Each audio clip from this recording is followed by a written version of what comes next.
నమస్తే. ఇన్నాళ్ళు నన్ను సపోర్ట్ చేస్తూ, ఎంకరేజ్ చేస్తూ మీ ప్రేమని నాకు అందిస్తున్న ప్రతి ఒక్కరికి కృతజ్ఞతలు.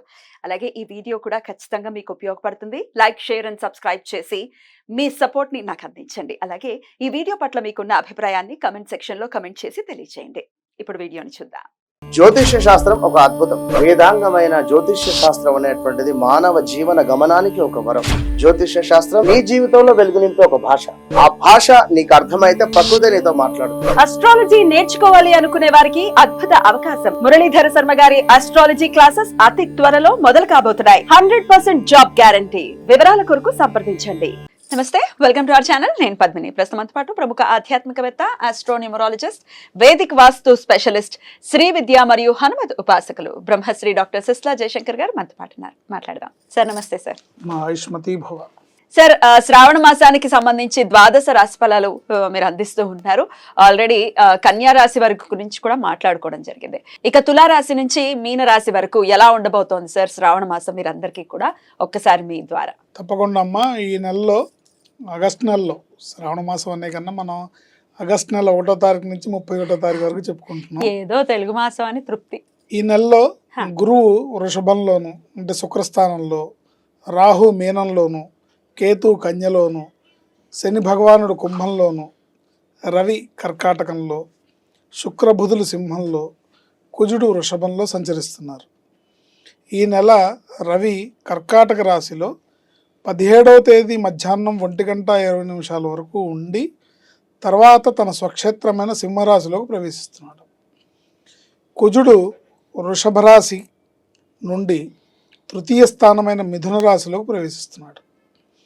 ఆగస్టు 26 వరకు వృషభంలోను తర్వాత మిథునంలోను ఆయన ప్రవేశిస్తాడు. శుక్రుడు ఆగస్టు 24 వరకు సింహంలోను తర్వాత కన్యలోను సంచరిస్తాడు. బుధుడు ఆగస్టు 24 వరకు సింహంలో ఉండి వక్రించి కర్కాటకంలోకి ప్రవేశిస్తున్నాడు. ఇది ఈ నెల, ఈ శ్రావణ మాసపు ఆగస్టు నెల గ్రహస్థితి, గోచారంలో ఉండే గ్రహస్థితి. ఇక మేజర్గా ఖచ్చితంగా మాస ఫలాలు ఖచ్చితంగా చూసుకుంటూ ఉండాలి. ఎందుకంటే కొన్ని గ్రహాలు 1 మంత్కి ఒకసారి అలా తిరిగిపోతూ ఉంటాయి. సూర్య, బుధ, కుజ, శుక్ర, వీటి ఇంపాక్ట్ కూడా చాలా ఉంటాయి కాబట్టి డెఫినెట్గా చూసుకోవాలి. ఇక డైలీ ఫలాలు కూడా చంద్రుని ఆధారితం చేసుకుని డైలీ కూడా చూసుకుంటూ ఉంటారు. ఇక పెద్ద గ్రహాలు ఎలాగో ఉండనున్నా సంవత్సరానికి సరిపడా చూసుకుంటాం. సో మరి శ్రావణ మాసం అంటేనే డెఫినెట్గా ఒక అద్భుతమైనటువంటి మాసం. అటు దేదీప్యమానంగా అమ్మవారికి సంబంధించినటువంటి క్రతువులు అనుకోవచ్చు, లేకపోతే శివుడికి కూడా అత్యంత ప్రీతికరమైనటువంటి మాసంగా కూడా ఈ మాసాన్ని చెప్తారు. ఎలాగో అందరూ ఈ రెమెడీలు ఆ రెమెడీలు అని కదా, ఇలాగా అమ్మవారి ఆరాధనలో ప్రత్యేకించి ఉంటారు కదండి. శ్రావణ లక్ష్మి, ఆ శ్రావణ మాసం అంటేనే ఒక పవిత్రత, ఒక పండగ వాతావరణం వెళ్లి విరుస్తుంది. శ్రావణం అనే దాంట్లోనే ఆ వైబ్రేషన్ ఉంది. ఏదో తెలియని ఒక ఆనందం అయితే ఖచ్చితంగా మానసిక ఆనందం. శ్రావణ మాసం అనగానే ఒక మానసికమైన ఆనందం లభిస్తుంది మనకి. సో ఇక నుంచి అంటే ఇప్పటిదాకా మనం శూన్య మాసాలు అన్ని ముహూర్తాలు ఏమి లేకుండా స్తబ్దంగా నడిచింది. ఇక్కడి నుంచి ఇక అంతా హడావిడి మొదలైంది. అంటే ఆషాఢ మాసంలో బోనాలు మొదలైనవి. ఇక్కడ తెలంగాణలో బోనాలు, ఆంధ్రాలో అమ్మవారికి శాకంబరి ఉత్సవాలు ఇవన్నీ జరుగుతూ ఉంటాయి. బట్ ఏదేమైనప్పటికీ శ్రావణ మాసం అనేది ఒక ఉత్సాహభరితంగా, ఉల్లాసభరితంగా, పేరు చెప్తేనే ఒక మంచి వైబ్రేషన్తో ఉంటుంది. ఇక ముహూర్తాలు కూడా ఉంటాయి కాబట్టి ఇక పెళ్ళిళ్ళు అన్ని రకాల చక్కటి శుభకార్యాలకు కూడా చక్కటి సమయం కాబట్టి ఇక ద్వాదశ రాశి ఫలాలకు కూడా ఒకసారి తెలుసుకుంటే ఏ విషయాల్లో జాగ్రత్తలు తీసుకోవాలి అనేది ఇప్పుడు ఒకసారి తెలుసుకుందాం. ఏదేమైనప్పటికీ జన్మ జాతకాన్ని చూపించుకోవాలి. బట్ గోచారంలో గ్రహ సంచారం ఎలా ఉంది? మనకి గోచారంలో బాగుంటే గ్రహచారం బాగుండట్లేదు కొంతమందికి, గోచారంలో బాగుండకపోతే గ్రహచారంలో బాగుంటుంది. ఇలాంటప్పుడు ఏమవుతుందంటే జీవితం అంతా కూడా ఒక స్ట్రగుల్స్తోనే సాగుతుంటుంది. గోచారంలో బాగుండి గ్రహచారంలో కూడా బాగుంటే వాళ్ళకి మంచి ఫలితాలు వస్తాయి. మరి ఎవరికి వస్తున్నాయి ఏంటి ఇండికేషన్? ఇది ఎండ్ ఆఫ్ ది డే ఇలా ఈ ఇండికేషన్స్ ఉన్నాయి, జాగ్రత్త వహించండి. ఇది జరగబోతోంది, హ్యాపీగా ఉంది. గోచారంలో ఉన్న గ్రహస్థితిని బట్టి తీసుకోవాల్సిన జాగ్రత్తలు తీసుకో. మరి కుంభరాశి వారికి ఎలా ఉండబోతోందండి శ్రావణ మాసం? కుంభరాశి అంటే ధనిష్ట 3-4 పాదాలు, శతభిషం 1, 2, 3, 4 పాదాలు, పూర్వభద్ర 1, 2, 3 పాదాలు కుంభరాశి కింద వస్తాయి.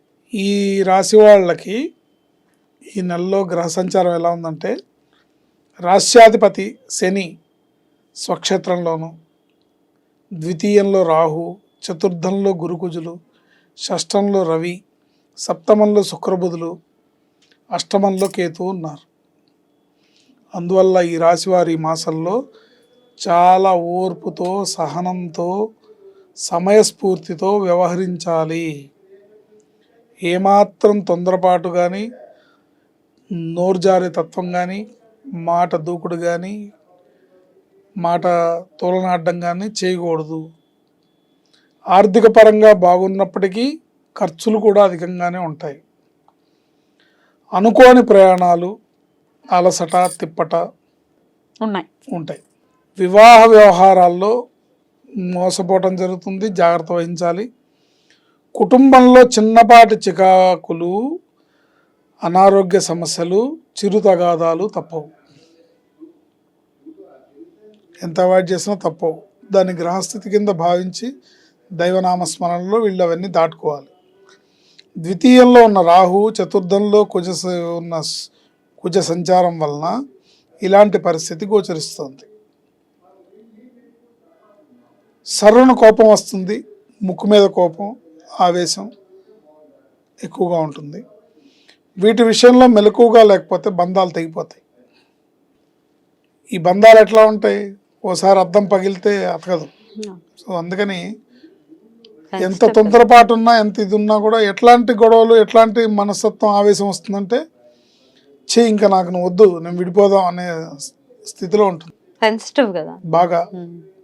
ఇలాంటి పరిస్థితుల నుంచి ఈ రాశి వాళ్ళు ఈ నెలలో చాలా అప్రమత్తంగా నోరు కంట్రోల్లో పెట్టుకొని ఓర్పుతో, సహనంతో, సమయస్ఫూర్తితో వ్యవహరించాలి. తప్పదు. అందుకు భగవంతుడు ఆసరా తీసుకోవాలి. భగవన్నామ స్మరణే పరమావధిగా భగవన్నామ స్మరణని, భగవంతుడి పాదాలను ఆశ్రయించి ముందుకెళ్లాల్సిందే. దుర్గే దుర్గే రక్షిణమః అనే మంత్రాన్ని నిరంతరం జపించుకోవాలి. మంగళవారం సుబ్రహ్మణ్య స్వామి దేవాలయాన్ని సందర్శించాలి. మంగళవారం నాడు సుబ్రహ్మణ్య స్వామిని దర్శించి అక్కడ చేసే మీరు ప్రదక్షిణలు, పూజలు సత్ఫలితాలను ఇస్తాయి. శరవణ భవ అనే మంత్రాన్ని జపించుకోవాలి. దుర్గే దుర్గే రక్షిణమః అనే మంత్రాన్ని జపించుకోవాలి. ముఖ్యంగా దుర్గే దుర్గే రక్షిణమః నిరంతరం స్మరించుకోవడం వల్ల అనేక సమస్యల నుంచి, ఈ నోటి దురుసు నుంచి, క్షణికమైన ఆవేశం నుంచి, అకస్మాత్తుగా వచ్చే షార్ట్ టెంపర్ నుంచి బయటపడవచ్చు. డెఫినెట్లీ సెకండ్ హౌస్ లోనే రాహు ఉండటం డెఫినెట్ గా మాట మీద ఆ ప్రభావం ఉంటుంది. కాబట్టి దుర్గాదేవికి తల ఉంచుతాడు రాహు అని చెప్తూ ఉంటారు. దుర్గమ్మను మించినటువంటి శక్తి ఇంకొకటి లేదు డెఫినెట్ గా. అద్భుతం సార్, చాలా బ్యూటిఫుల్ గా ఎక్స్ప్లెయిన్ చేశారు. డెఫినెట్ గా చెప్పినటువంటి ఇండికేషన్స్ ని మనసులో పెట్టుకుని ఈ మంత్ అంతా కూడా చాలా కేర్ఫుల్ గా ఉండాలి కుంభరాశి వారు అని మనవి చేస్తూ, ఇక నెక్స్ట్ ఎపిసోడ్ లో ఫైనల్ గా మీనరాశి గురించి మాట్లాడుకుందాం. Thank you sir. నమస్తే. ఆయుష్మతి.